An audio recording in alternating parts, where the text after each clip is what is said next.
back to my channel. I am back with this week's Teen Mom Recap. Before I get started with this week's video, I would love it if you would go ahead and subscribe to my channel because I post new videos every single week about the newest episode of Teen Mom the Next Chapter. And we also talk about all the news going on. Stay tuned to the end of this video. When I finish the episode recap, we're going to talk about all the drama with Jenelle and Nathan because there's a lot going on. I couldn't just do an episode recap. I had to tell you guys all the tea. Anyway, make sure to subscribe if that sounds good to you, and let's go ahead and get started with this week's Teen Mom Recap. Leah's girls are taking the test for the driver's permit. Both of them fail. It's okay, I failed it the first time too, the permit test and the driver's license test. But to be fair, the driver's license test totally fucking scammed me. It was a trick. They had a stop sign, like all the way on the edge of this chain link fence that you entered the fence to like go into the testing area. And the lady was like, oh, you passed a stop sign, you automatically failed. And I failed before I even like went in the little location. Allie says, I was so close. But Gracie says, I don't think anyone failed as bad as I just did. I think that means I'm an icon now. Yes, you are. Leah's yelling in the background, you need to know the knowledge! You need to know the knowledge! Okay, Leah, is the school's well? Next is Ashley. I reached back out to my school and got the same response. I won't know if I'm going to be able to enroll until a week before school starts.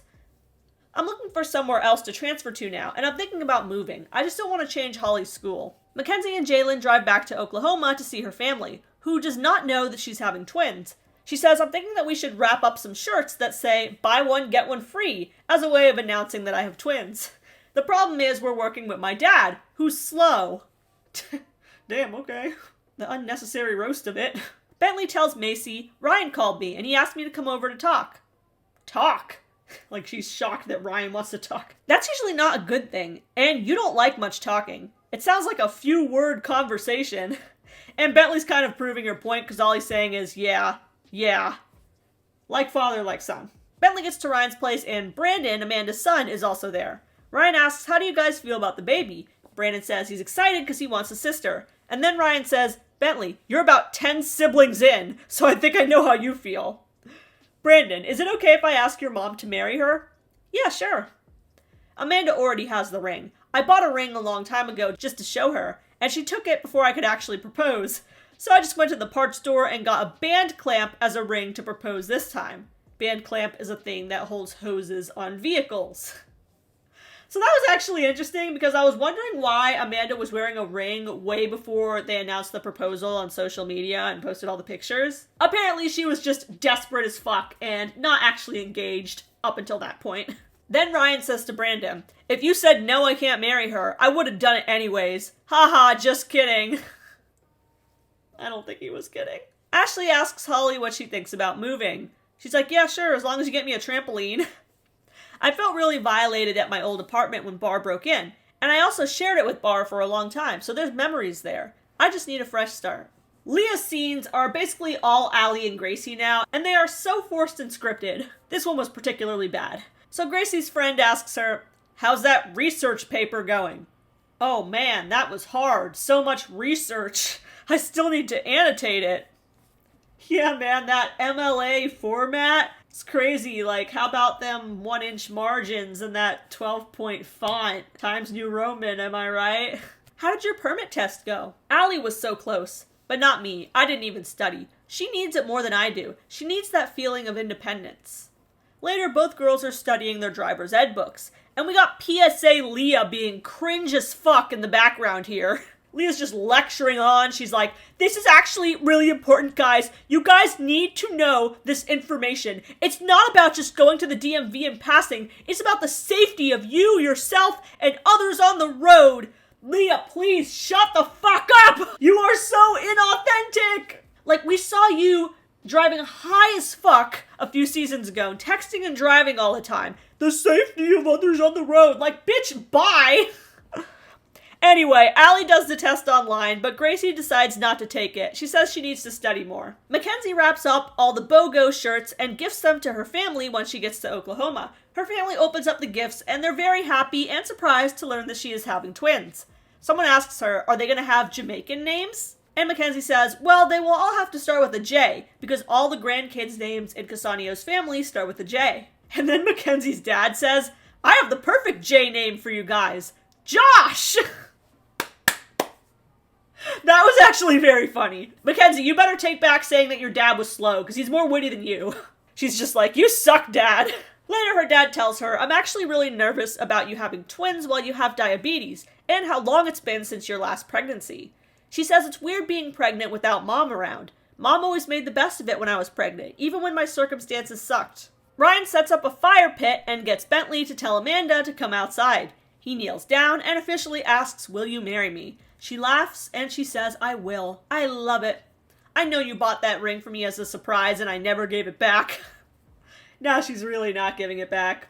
Then they all have a snowball fight. Ryan says, I'm extremely happy I found Amanda and I'm glad Bentley's comfortable enough to hang out here. Ashley moves houses. She tells her sister, whatever fighting happens between me and my mom does not affect Holly. I'll still let her see Holly, and I sent Mom our new address. I'm feeling good living alone now. I had to compromise when I lived with Barr, but not anymore. Allie passes her permit test and everybody celebrates. Leah goes to see Gracie afterward, and Gracie basically admits that she failed on purpose. She says, I wanted Allie to get her license first. I feel like it would have bothered her if I got it and she didn't. Leah says, well, you don't want to hold yourself back either. I'm choosing to hold myself back, but not for long. I had all my moments. She deserves hers. Which, the sentiment behind it is very sweet, but like, I don't know, the fact that you're revealing that on TV, is Allie really gonna feel good about that now? Like, you basically let her win, and now everybody knows it, and you're almost kind of like pitying her a little bit? I don't know. Maybe I'm just viewing this wrong. Mackenzie decides to visit her mom's gravesite. She says, I haven't been to her grave in years. And my dad only went once. It's really hard. She gets there and immediately starts crying. She says, I never thought that I would get married or have babies without her around. I thought I was going to be fine, but I lost it when I saw her grave. And I hate to see that my dad has a plot already there next to her. Bentley comes back from Ryan's and Macy says, give me the tea. What happened? Unfortunately, instead of spilling actual tea on like Mackenzie and Amanda fighting, which I want to hear about, Bentley just says that Ryan officially proposed to Amanda. Wow, are you excited? Yeah. Me too. He finally picked the right one. Yeah. If I had a stepmom, I'd want them to be just like Amanda. Yeah. Then Macy tells Taylor. He says, my initial thought was that that's a bad idea, but those two actually balance each other out. And that's all for this episode of Teen Mom the Next Chapter.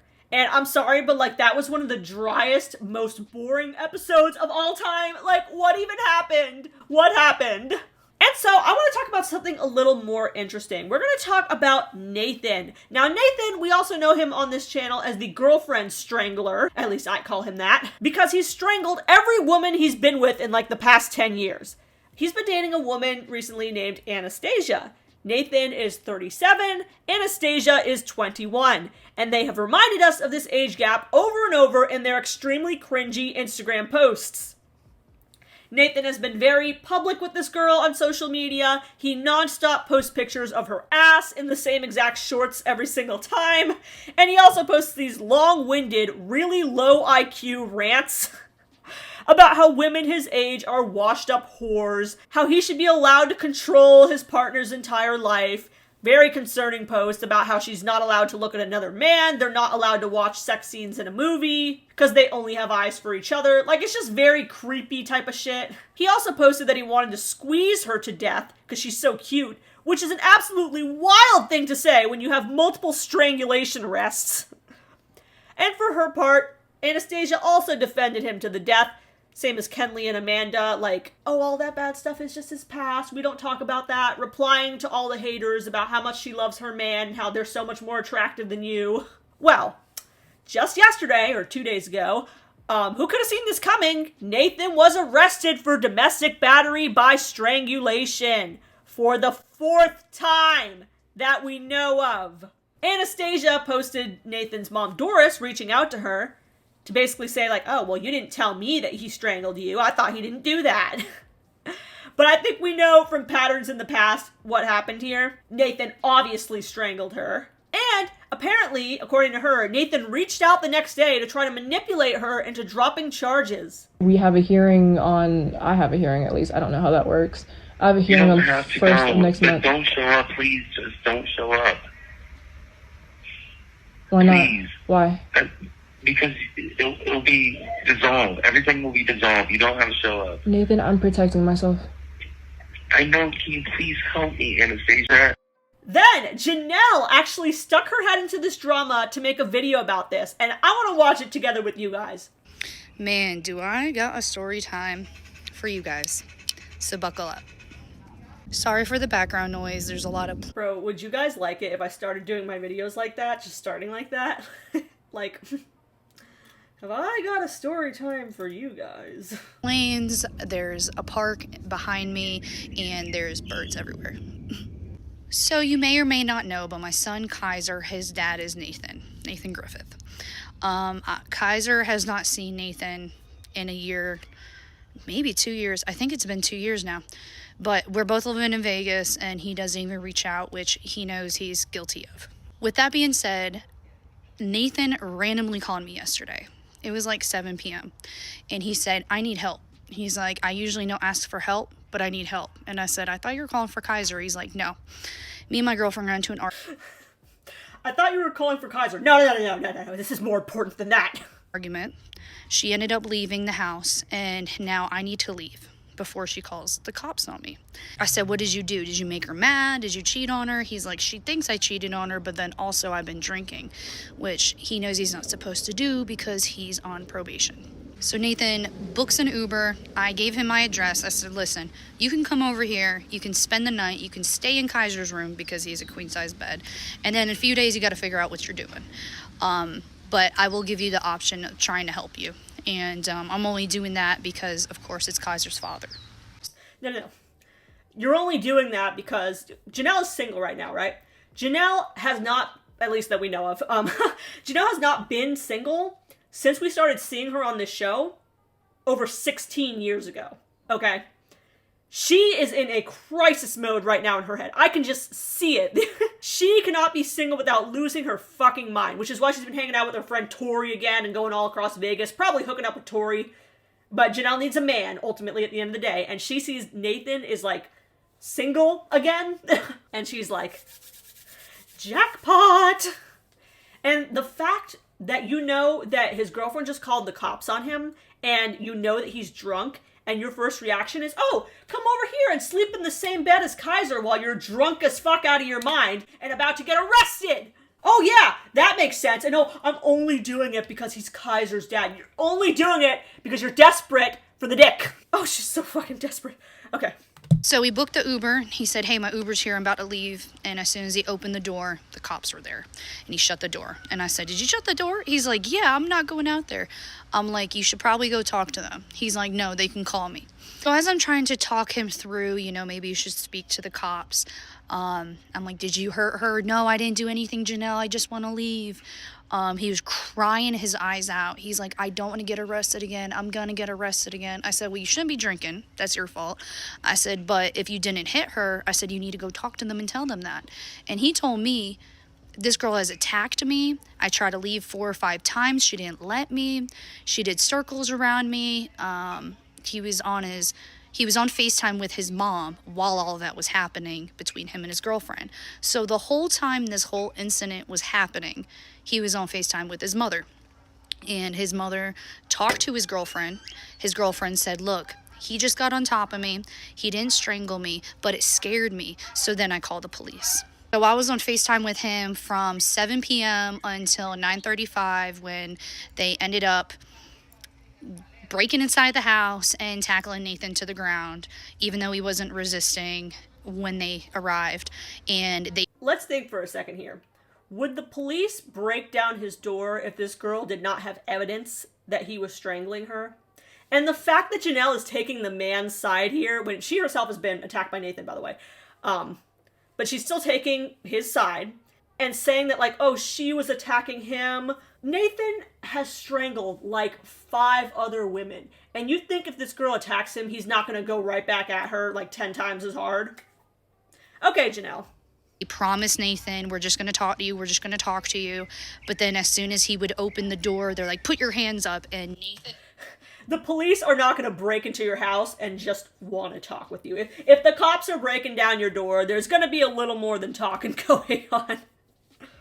Nathan, I'm not trying to stick up for him, but he has PTSD from being in the military and people shooting at him. So when he heard that, he shut the door and he got scared and he started crying. I'm not invalidating that he has PTSD, but all his girlfriends probably now have PTSD from him strangling them. Oh, and his sister too. Don't forget he strangled his sister. This is not limited to girlfriends. He'll strangle the family too. To me even more, and it was really, really sad. So as I'm on Nathan had 2 phones. As I'm on FaceTime with him, he was also on another phone talking to police, and the police were trying to convince him, we're just going to talk to you, come out, we're not here to arrest you, just want to speak to you, everything's fine, Nathan. They tried talking to him for literally like an hour and a half, and he would not go out there no matter what I said, no matter what they said, so that's why they ended up coming in.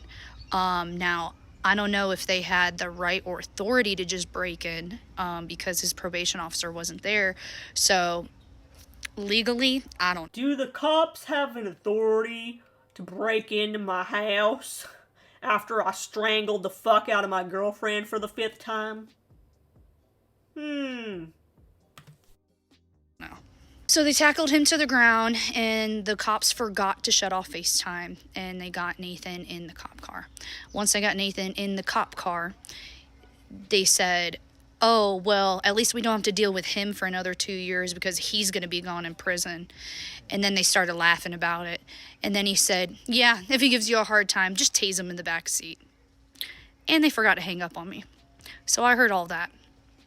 So then in the morning, I wake up, and I see that his girlfriend's out posting on social media that, you know, they broke up. And I talked to Nathan's mom, and Nathan's mom is just, like, distraught.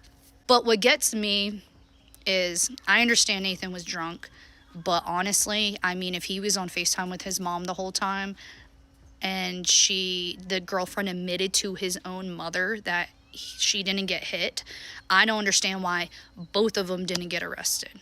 Before Nathan got arrested, they said, we got your girlfriend in handcuffs. And he's like, why? Take her out of handcuffs.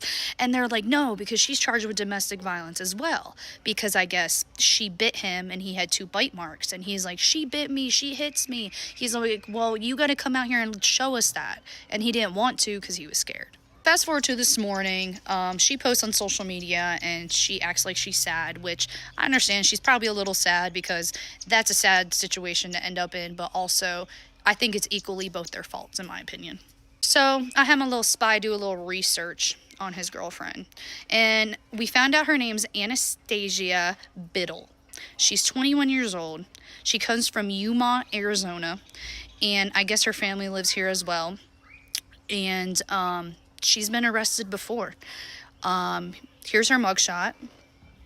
Again. The arrest was for some stupid shit. I think it was like, I don't know, speeding. Okay, I just pulled it up. Speeding less than 20 miles per hour. Jenelle has like a collage of mugshots for like violent offenses, like much worse than this, okay? I don't know what she was arrested for, but apparently she's not so innocent either. So with all this being said, I just wanted some help with Kaiser, and I wanted to actually force Nathan to stop drinking. Since I'm single and don't have another man here, it'd be really nice if Nathan can help out sometimes. So. And also dick me down on occasion. I can he can take Kaiser to the park sometimes with the kids, or, just do normal dad stuff. I was willing to give him that opportunity, and he didn't make it out before the cops got there. Sorry, I shouldn't be laughing. It's sad, and it was really sad to see him cry. Also, I've been in contact with his mom since all this has been going down, and I said, why hasn't he got help for drinking? And she's like, because honestly, his probation officer is going to violate him. And I said, what? And she's like, yeah, you have to go to rehab, messed up, drunk, something, for them to accept you. And she said, once you get out of rehab, I'm going to violate you for being drunk. So he can't go get help. He can't stop drinking. So where's the middle here is what I want to know. I think it's very hard for people to even get into rehab in the first place, and when they're willing to go, that is the time to get them in. I think someone needs to advocate for Nathan, and I think by me sharing this, I'm hoping it'll get back to the cops or the judge or the PO officer somehow, because this time I don't think it was entirely his fault. I know his intentions last night. When it happens to me, it's his fault. But when it happens to another girl, I just feel like the blame is kind of equal. He was more sad than angry. So, I'm not sure what really happened, but don't take her word for it, whatever she's saying, whatever she's posting, because I think both of them are in the wrong for this. And they both just need to go their separate ways. Nathan needs to focus on himself, just like I am, being single, and like I'm not even going on dates or anything. And he was saying, I'm scared, I love her so much. And I'm like, I know you love her, but you got to get over being lonely. You just got to. And it's hard to do that. I mean, it took me almost 10 years. So I get it, but you know, I'm still here for Nathan if he needs anything, because just, it's sad to see him in that situation. But yeah, that's what ended up happening to me last night. Other than that, I'm just sitting here waiting for my pool to be filled, and I moved. So I'll give you a life update later, but I just wanted to get this out there because it's all over the social media. But yeah, that's my testimony. Bye, you guys. But I'm doing good. Yeah, it is just so fascinating to me how much Jenelle is willing to give this man the benefit of the doubt once she's single and needs some D. And he's single again. Like, she was trashing this man, and he was trashing her only months ago. Do you remember Nathan did that interview with The Sun where he's like, and David are abusing Kaiser and saying all this stuff, and now it's like, oh, Jenelle, help me. And she's like, oh, yes, come, but only for Kaiser. Bitch. Please. But don't worry, there's more drama. All right, now let's go on the social media and see what's going on. So Jenelle posted this screenshot on Twitter where she apparently sent Anastasia, because this is Anastasia's Instagram account, the screenshot here. She sent Anastasia that video that we just watched where she was clearly taking Nathan's side. And I don't know what she expects this girl to say to that. Then, girl, you don't need to act like I don't know how Nathan is with abuse. Been there, done that. So I get it, but you two are both at fault if you're biting him. Girl! What probably happened was Nathan's big steroid-infused ass was over her, choking her, and she bit him just to try to get him off of her. Self-defense! And yeah, I will keep you guys up to date on this drama, because it is a lot more interesting than the show at this point. They really should be filming Jenelle during all this. I would love to see it. What do we think really happened between Nathan and Anastasia? Why do we think Jenelle is trying to involve herself? Make sure to leave a comment down below, and make sure to subscribe for more Team Mom recaps every week.